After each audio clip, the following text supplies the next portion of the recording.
Hello guys, in this session chapter number 5 getting started with Python part 4 we will discuss about real Python programs, how to write the Python program, how to write the comments in the Python program and what are the rules of identifier in the Python program. यहाँ पे identifier means variable कैसे declare करते हैं, कैसे use करते हैं और कैसे प्रोग्राम राइट करते हैं और प्रोग्राम में अगर कोई कमेंट लाइन लिखनी है तो वो कैसे लिखते हैं और सिंपल प्रोग्राम्स को डिस्कस करेंगे पाइथन के। सो सबसे पहले identifiers. In programming language identifier are name use to identify a variable, function और अदर एंटिटीज। मीन्स आइडेंटिफायर क्या होता है प्रोग्रामिंग लैंग्वेज में? एक वेरिएबल होता है, एक फंक्शन हो सकता है, एक एंटिटीज हो सकती है। The rule for naming an identifier in Python are as follows. अगर मुझे कोई आइडेंटिफायर यूज करना है, लाइक वेरिएबल यूज करना है या फंक्शन का नाम यूज करना है, तो मुझे किन चीजों का ध्यान रखना होगा? The name should begin with upper case और लोअर केस अल्फाबेट। जो नाम होगा मेरा फंक्शन का या मेरे वेरिएबल का, वो अपर और लोअर केस अल्फाबेट में हो सकता है, अंडरस्कोर साइन से स्टार्ट हो सकता है। This may be followed any combination of small letter A to Z, capital letter A to Z और 0 to 9 नंबर और अंडरस्कोर। इन सब का कॉम्बिनेशन हो सकता है। An identifier can not start with a digit. Same rule कि कोई भी आइडेंटिफायर डिजिट के साथ स्टार्ट नहीं हो सकता। लाइक वेरिएबल 1 नहीं बोल सकते, लाइक वेरिएबल का नाम 1 नहीं ले सकते, फंक्शन का नाम 1 2 3 नहीं ले सकते। लेना है तो अल्फाबेट यूज करो, स्मॉल या कैपिटल लेटर या अंडरस्कोर से स्टार्ट कर सकते हो। तो ये चीजें ध्यान में रखनी है हमको। It can be of any length, और इसकी लेंथ कुछ भी हो सकती है। However it is prefer to keep it short and meaningful, और हमें इसको छोटे से छोटा और मीनिंगफुल नाम रखना होता है। It should not be A keyword, और एक और चीज या रिजर्व वर्ड।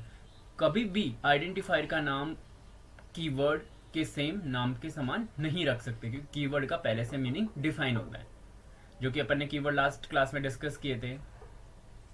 वो सब कीवर्ड्स को हमको ध्यान रखना है। We can not use special symbols like exclamation sign, at the rate, hash symbol, dollar sign, percentage etcetera. ये स्पेशल साइन भी हम आइडेंटिफायर्स में यूज नहीं कर सकते। For example, to find the average of marks obtained by a student in 3 subject, हम यहाँ पे 3 सब्जेक्ट के मार्क्स की डिटेल ले रहे हैं किसी स्टूडेंट के। We can choose the identifier marks 1, marks 2, marks 3 and average. ये मेरे आइडेंटिफायर या वेरिएबल्स हो गए, rather than A B C और ए बी सी, क्योंकि मार्क्स 1 मार्क्स 2 मीनिंगफुल है। ए बी सी तो किसी के लिए भी कॉमन रख सकते हैं, तो हमें मार्क्स के लिए मार्क्स 1 मार्क्स 2 और मार्क्स 3 रखना चाहिए।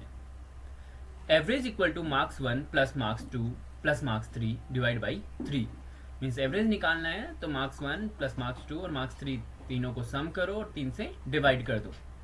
Similarly to calculate the area of rectangle, अगर हमें किसी रेक्टेंगल का एरिया निकालना है, we can use identified name such as area, length and breadth. अगर हमें किसी रेक्टेंगल का एरिया निकालना है तो उसके काम में आने वाले फॉर्मूले में काम में आने वाले वेरिएबल क्या हो सकते हैं? एरिया हो सकता है, लेंथ और ब्रेथ हो सकता है। Instead of single alphabet and identifier for clarity और मोर रीडेबिलिटी, इसकी जगह तुम चाहो तो single alphabet A B C भी ले सकते हो, लेकिन ये ज्यादा मीनिंगफुल है। Area equal to length into breadth, और एरिया का फॉर्मूला क्या होगा? लेंथ को ब्रेथ से मल्टीप्लाई करो तो एरिया कैलकुलेट हो जाएगा। अब है variables. A variable in a program is uniquely identify a name. Means एक प्रोग्राम के अंदर वेरिएबल क्या होता है? यूनिक होता है स्पेसिफिक ब्लॉक के अंदर। Variable in a Python refer to an object, an item और an element that store in memory.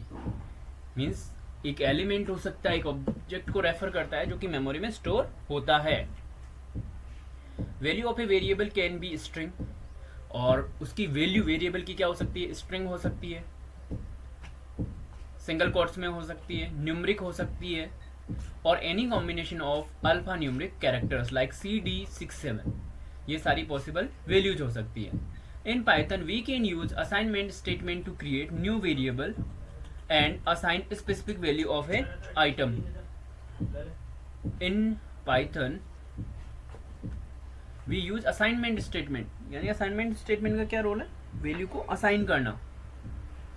To create new variables, नए वेरिएबल क्रिएट करने के लिए, स्पेसिफिक वैल्यू को असाइन करने के लिए. Like gender equal to male. Gender में क्या असाइन कर दिया मैंने? मेल. मैसेज में मैंने पास किया स्टेटमेंट कीप स्माइलिंग, तो ये मेरा स्ट्रिंग हो गया, ये मेरा सिंगल कैरेक्टर हो गया. प्राइस इक्वल टू 987.9, ये मेरी फ्लोट वैल्यू हो गई विद डेसिमल पॉइंट. अब इसमें प्रोग्राम देखते हैं. Write a program to display value of variable in Python, कि जो भी मेरे वेरिएबल्स में जो वैल्यू है उसको मुझे डिस्प्ले कराना है, ऐसा प्रोग्राम बनाना है. पाइथन में कमेंट लाइन के लिए हम क्या यूज करते हैं? Hash symbol, like hash program 5-2. फिर आगे इसका पर्पस लिख दिया to display value of variables. अब यहाँ पे मैंने वेरिएबल लिया मैसेज, मैसेज में लिखा कीप स्माइलिंग और प्रिंट मैसेज किया, तो रिजल्ट में कीप स्माइलिंग प्रिंट होगा.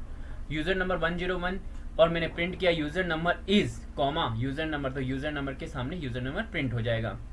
आउटपुट देखो keep smiling, user number is 101.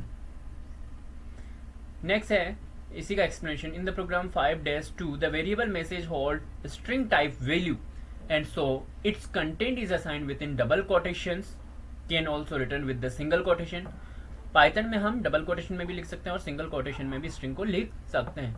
Where as an a value of variable user number is not enclosed in quotation. क्यों? क्योंकि न्यूमरिक वैल्यू को ना ही सिंगल कोट में लिखते हैं ना ही डबल कोट में लिखते हैं. Variable declaration is implicit in Python, means variable are automatically declared and defined when they are assigned a value the first time. Means ये जब फर्स्ट टाइम वैल्यू असाइन करते हैं तब इनको implicitly Python में हम डिक्लेयर कर सकते हैं और डिफाइन कर सकते हैं. Variable must always be assign a value before they are used, और वेरिएबल्स को हमेशा यूज करने से पहले वैल्यू असाइन करना जरूरी होता है. In expression as other it will lead error. अगर हम इनको कोई भी वैल्यू असाइन नहीं करेंगे तो ये एरर दे सकते हैं. When ever a variable name occur in expression the interpreter replace it with the value of the particular variable, और उस वेरिएबल की वैल्यू को वो यूज करता है. इंटरप्रेटर जो एक एक लाइन को पढ़ता है, एक एक लाइन को कंपाइल करता है. Program 5.3 write a program to find the area of rectangle given that its length is 10 units and breadth is 20 units. हमें दो वेरिएबल यानी लेंथ और ब्रेथ दे रखी है और हमें उसका एरिया कैलकुलेट करना है रेक्टेंगल का. तो सबसे पहले कमेंट लाइन में प्रोग्राम लिख दिया to find area of rectangle, फिर लेंथ की वैल्यू 10 और ब्रेथ की वैल्यू 20, फिर formula area equal to length into breadth और प्रिंट एरिया. आउटपुट आ जाएगा 200. अब है comments. Comments are use to add remark और a note in the source code. Comments का क्या यूज है? सोर्स कोड के अंदर कोई रिमार्क या नोट डालने के लिए यूज किए जाते हैं. Comments are not executed by interpreter, और कमेंट्स को इंटरप्रेटर एग्जीक्यूट नहीं करता है. They are added with the purpose of making the source code easier for human to understand. और उनको क्यों ऐड किया जाता है? सोर्स कोड में इजियर डिफाइन करने के लिए, कि कोई भी दूसरा प्रोग्रामर भी उसको देखे तो आसानी से समझ सके. They are use primarily to document the meaning and purpose of source code and its input and output requirement so that we can remember later how it function and how to use it. कि हम comments इसलिए लिख रखते हैं कि documentation purpose के लिए source code में, और जब इन फ्यूचर हम उस चीज को देखें कोड को तो आसानी से समझ सकें कि क्यों हमने ये सारी चीजें की है. For large and complex software, it may require program to work in terms, and sometimes a program written by one programmer required to be used maintained by another programmer. और कई केस ऐसे होते हैं कि प्रोग्राम तो किसी और programmer ने लिखा है लेकिन उसको यूज या मेंटेन दूसरे प्रोग्रामर के द्वारा किया जाता है. तो उस केस में हमें कमेंट लाइन लिखना जरूरी है, क्योंकि दूसरे प्रोग्रामर को अगर समझना है वो प्रोग्राम तो वो बिना कमेंट लाइन के समझना उसके लिए इजी नहीं होता है. In such a situation, documentation in the form of comments are needed to understand working of program. तो इसी प्रकार की सिचुएशन में क्या होता है कि कमेंट्स को डॉक्यूमेंटेशन पर्पज के लिए यूज किया जाता है, जिससे प्रोग्राम को आसानी से समझा जा सके उसकी वर्किंग को कि कैसे प्रोसेस कर रहा है.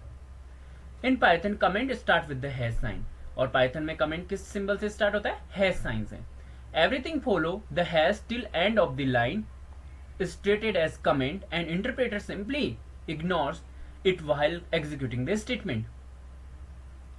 मीन्स हैश सिंबल से एंड ऑफ द लाइन तक होता है और इसको कंपाइलर क्या करता है? इग्नोर करता है, इसमें एरर चेक नहीं करता. एग्जाम्पल, यहाँ पे पहला कमेंट लाइन है, variable amount is total spending on grocery, amount equal to 3400, total marks is the sum of marks in all the test of mathematics. तो यहाँ वेरिएबल अमाउंट में 3400 है, बाकी सब कमेंट लाइन्स हैं. और टोटल मार्क्स में test 1 plus test 2 plus final test, ये तीनों का मिला के टोटल मार्क्स में है. Write a Python program to find sum of two numbers, to find the sum of two numbers. Number 1 is 10, number 2 is 20, और result equal to number 1 plus number 2, और print कर दिया रिजल्ट को. तो यहाँ पे नंबर 1 वेरिएबल है, number 2 variable है, और रिजल्ट वेरिएबल है, और रिजल्ट में नंबर 1 और नंबर 2 का सम है, और उसको हमने प्रिंट से प्रिंट कर दिया, आउटपुट डिस्प्ले करा दिया 30. तो ये सारे प्रोग्राम्स हैं जो पाइथन के हैं और इनमें कमेंट लाइंस का यूज किया गया है. Please check the description link for related video and continue in the next part of this video. Thanks.